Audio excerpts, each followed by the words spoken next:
This painting, Head of a Black Man, for me felt a little bit of a political painting, if we may say that.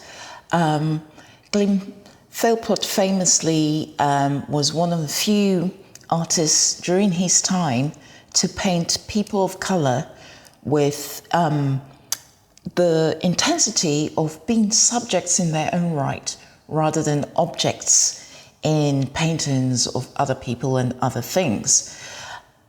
And I guess what really drew me to this painting is the 3 tones of black that make up the entire painting.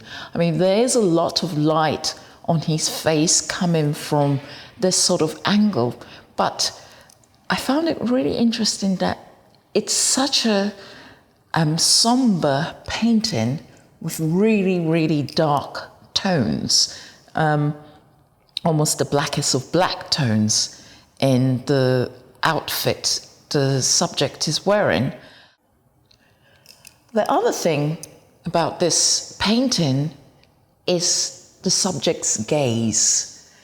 And in the general idea of reading paintings, if the subject is looking away from you or not meeting your direct gaze as the viewer, it feels like a very disempowering stance.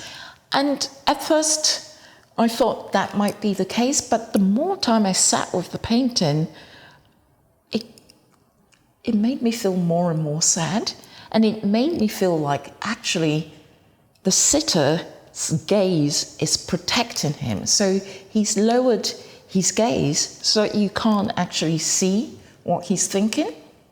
And that's the way I found myself into this poem, which is called 3 Colours Black.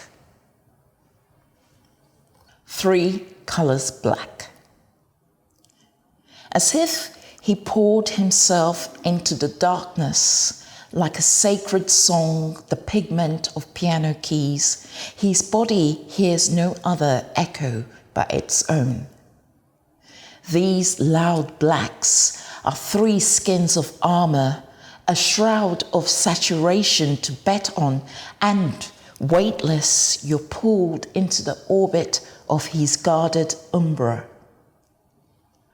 Blackness never took up so much nameless space as the din of the world dims far away and small in his gaze.